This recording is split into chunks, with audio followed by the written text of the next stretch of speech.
Hello my dears, നമ്മളിന്ന് discuss ചെയ്യുന്നത് D block മൂലകങ്ങളെ പറ്റിയിട്ടാണ്. ഡി ബ്ലോക്ക് മൂലകങ്ങൾ അറിയപ്പെടുന്ന പേരാണ് സംക്രമണ മൂലകങ്ങൾ എന്ന് അറിയപ്പെടുന്നത്. അപ്പോൾ ഇവ ആരംഭിക്കുന്ന പീരീഡ് 4ാമത്തെ പീരീഡിലാണ്. 3ാമത്തെ ഗ്രൂപ്പ് മുതൽ 12ാമത്തെ ഗ്രൂപ്പ് വരെയാണ് ഡി ബ്ലോക്ക് മൂലകങ്ങൾ ഇൻക്ലൂഡ് ചെയ്യുന്നത്. 3 മുതൽ 12 വരെയുള്ളതാണ് ഡി ബ്ലോക്ക് മൂലകങ്ങൾ എന്ന് പറയുന്നത്. ഇതിൻ്റെ ഗ്രൂപ്പ് നമ്പർ നമ്മൾ കണ്ടുപിടിക്കണമെങ്കിൽ ബാഹ്യതമ എസ് സബ്ഷെല്ലിലെ ഇലക്ട്രോണുകളുടെ എണ്ണവും തൊട്ടു മുൻപുള്ള ഡി സബ്ഷെല്ലിലെ ഇലക്ട്രോണുകളുടെ എണ്ണവും കൂട്ടുന്നതിന് തുല്യമായിരിക്കും ഈ ഡി ബ്ലോക്ക് മൂലകങ്ങളുടെ ഗ്രൂപ്പ് നമ്പർ. അതായത് അവസാനത്തെ ഔട്ടർമോസ്റ്റ് ഷെല്ലിനകത്തെ എസിൻ്റെയും അതുപോലെ തന്നെ തൊട്ട് പുറകിലുള്ള ഡിയുടെയും ഇലക്ട്രോണിൻ്റെ എണ്ണം കൂട്ടുന്നതായിരിക്കും ഇതിൻ്റെ ഗ്രൂപ്പ് നമ്പർ എന്ന് പറയുന്നത്.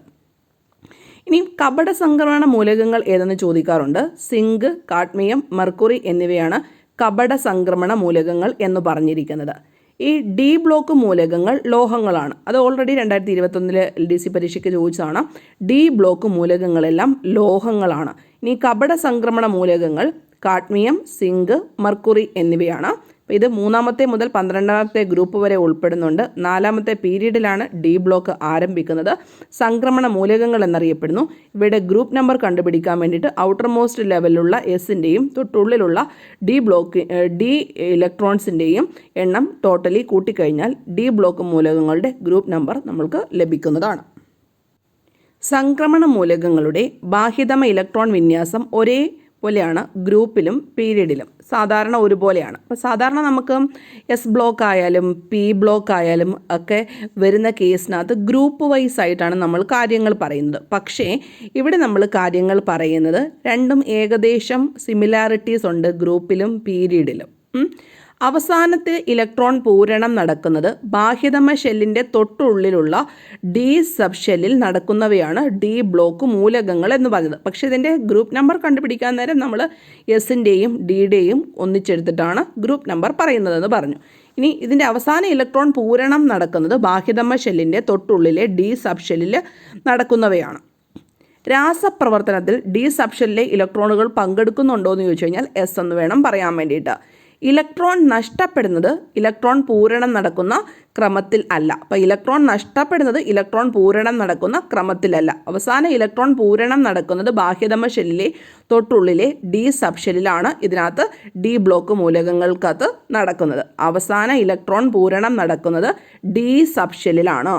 പക്ഷേ ഇതിനകത്ത് നഷ്ടപ്പെടുന്നത് എങ്ങനെയാണെന്ന് ചോദിച്ചു കഴിഞ്ഞാൽ പൂരണം നടക്കുന്ന ക്രമത്തിൽ അല്ല.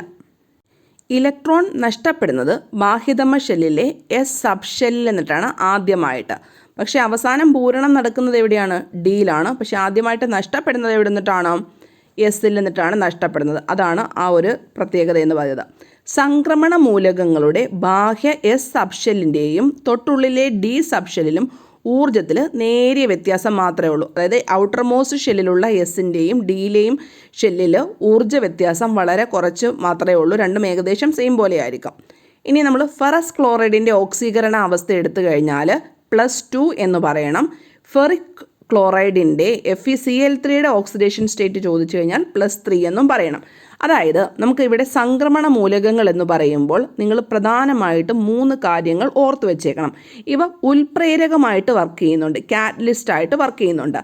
അതുപോലെ തന്നെ ഇവ നിറമുള്ള സംയുക്തങ്ങൾ ഉണ്ടാക്കുന്നുണ്ട്. അതുകൂടാതെ ഇവ ഓക്സിഡേഷൻ സ്റ്റേറ്റ് ഡിഫറെൻ്റ് ആയിട്ട് കാണിക്കുന്നുണ്ട്. അപ്പം ഈ 3 കാര്യങ്ങളും നിങ്ങൾ സ്പെസിഫൈ ചെയ്ത് പഠിച്ചു വെച്ചിരിക്കണം. അപ്പം ഞാനത് പറയാം, താല്പര്യമുള്ളവർക്ക് നോട്ട് ചെയ്ത് വെക്കാവുന്നതാണ്. അപ്പം ഡി ബ്ലോക്ക് മൂലകങ്ങൾ ഉൽപ്രേരകങ്ങളായിട്ട് ഉപയോഗിക്കുന്നത് എന്തുകൊണ്ടാണെന്ന് ചോദിച്ചു കഴിഞ്ഞാൽ ഓക്സീകാരിയായിട്ടും നിരോക്സീകാരിയായിട്ടും വർത്തിക്കുന്നത് കൊണ്ടാണ് ഇത് ഉൽപ്രേരകം. അപ്പോൾ ഉൽപ്രേരകത്തിൻ്റെ ചോദ്യം ചോദിച്ചു കഴിഞ്ഞാൽ നിങ്ങൾ ഓക്സീകാരിയെന്നും നിരോക്സീകാരിയായിട്ടും ഡി ബ്ലോക്ക് മൂലകങ്ങൾക്ക് ഒരേ സമയം പ്രവർത്തിക്കാൻ സാധിക്കുന്നത് കൊണ്ട് എന്ന് വ്യക്തമായിട്ട് എഴുതി വെച്ചിരിക്കണം.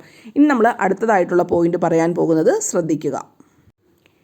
ഇനി ഓക്സീകരണാവസ്ഥ എന്ന് ചോദിക്കുമ്പോൾ നമ്മളുടെ എസ് സബ് ഷെല്ലിൻ്റെയും ഉള്ളിലുള്ള ഡി സബ് ഷെല്ലിൻ്റെയും ഊർജ്ജങ്ങൾ ചെറിയ വ്യത്യാസമുള്ള നമ്മൾ ഓൾറെഡി പറഞ്ഞു. അതുകൊണ്ട് ഡി സബ് ഷെല്ലിലെ ഇലക്ട്രോണുകൾ കൂടി ചില സാഹചര്യങ്ങളിൽ രാസപ്രവർത്തനത്തിൽ പങ്കെടുക്കുന്നുണ്ട്. എല്ലാ കേസിനകത്തും വരത്തില്ല, ചിലതിനകത്ത്. അപ്പോൾ ഒരുപോലെയുള്ള ഓക്സീകരണാവസ്ഥയല്ല ആര് കാണിക്കുന്നത്?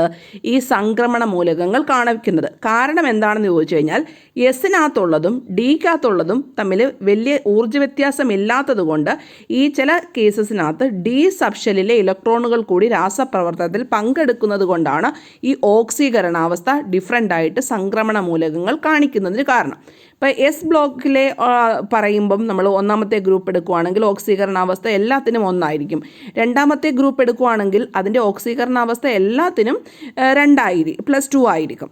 എന്ന് പറയുന്നത് പോലെ ഈ സംക്രമണ മൂലകങ്ങൾ വ്യത്യസ്ത ഓക്സീകരണാവസ്ഥ കാണിക്കുന്നതിന് കാരണം എന്താണെന്ന് ചോദിച്ചു കഴിഞ്ഞാൽ ചില സാഹചര്യങ്ങളിൽ ഉള്ളിലുള്ള ഡി സബ്ഷെല്ലിലെ ഇലക്ട്രോണുകൾ കൂടി രാസപ്രവർത്തനത്തിൽ പങ്കെടുക്കുന്നുണ്ട്. ബിക്കോസ് ദ ഔട്ടർ മോസ്റ്റ് ഷെല്ലിൻ്റെയും ഇന്നറിൻ്റെയും എനർജി ഏകദേശം സെയിം ആയതുകൊണ്ട് ചില സാഹചര്യങ്ങളിൽ ചില മൂലകങ്ങളുമായി ബന്ധപ്പെട്ട കാര്യങ്ങൾ എടുക്കും. അതുകൊണ്ടാണ് ഇവ കോൺസ്റ്റൻ്റ് ആയിട്ടുള്ള ഓക്സീകരണാവസ്ഥ ഓരോ ഗ്രൂപ്പിലും കാണിക്കാത്തതിൻ്റെ അർത്ഥം എന്ന് പറയുന്നത്. അപ്പോൾ അത് നിങ്ങൾ വളരെ വ്യക്തമായിട്ട് തന്നെ പഠിച്ചു വെക്കണം. അപ്പോൾ ഓക്സീകരണാവസ്ഥ ചോദിക്കുമ്പോൾ എസിൻ്റെയും ഡിയുടെയും സെയിം എനർജിയാണ്.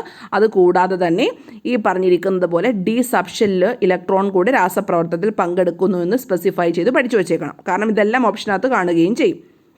ഇനി അടുത്തത് നിറമുള്ളതാവാൻ കാരണം എന്താണെന്ന് ചോദിച്ചു കഴിഞ്ഞാൽ അതിന് കറക്റ്റായിട്ട് അയോണുകളുടെ സാന്നിധ്യം. അപ്പോൾ ഇവിടെ നമ്മൾ 3 കാര്യങ്ങളാണ് പഠിച്ചിരിക്കുന്നത്. ഫസ്റ്റ് വൺ എന്ന് പറഞ്ഞിരിക്കുന്നത് എന്തുകൊണ്ടാണ് ഇവ കാറ്റലിസ്റ്റ് ആകുന്നത് എന്ന് ചോദിച്ചു കഴിഞ്ഞാൽ എന്ത് വേണം പറയാൻ വേണ്ടിയിട്ട്?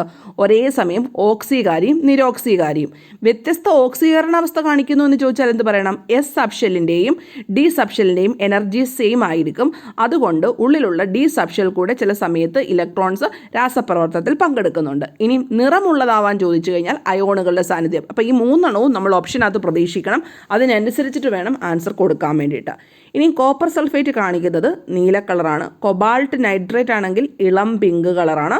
ഫെറസ് സൾഫേറ്റ് നൽകുന്നു ഇളം പച്ച. Potassium permanganate purple. ഇപ്പോൾ കോപ്പർ സൾഫേറ്റ് നീല നിറവും കൊബാൾട്ട് നൈട്രേറ്റ് ഇളം പിങ്ക് നിറവും ഫെറസ് സൾഫേറ്റ് ഇളം പച്ചയും പൊട്ടാസ്യം പെർമാംഗനേറ്റ് പർപ്പിളും. അപ്പോൾ ഇങ്ങനെയുള്ള നിറമുള്ള സംയുക്തങ്ങൾ ഉണ്ടാവാൻ കാരണം എന്താണെന്ന് ചോദിച്ചു കഴിഞ്ഞാൽ അയോണുകളുടെ സാന്നിധ്യം മൂലമാണ്. അപ്പോൾ ഇത്രയും കാര്യങ്ങൾ നിങ്ങൾ വളരെ വ്യക്തമായിട്ട് ഡി ബ്ലോക്കുമായി ബന്ധപ്പെട്ട് പഠിച്ചു വെച്ചിരിക്കേണ്ടതാണ്.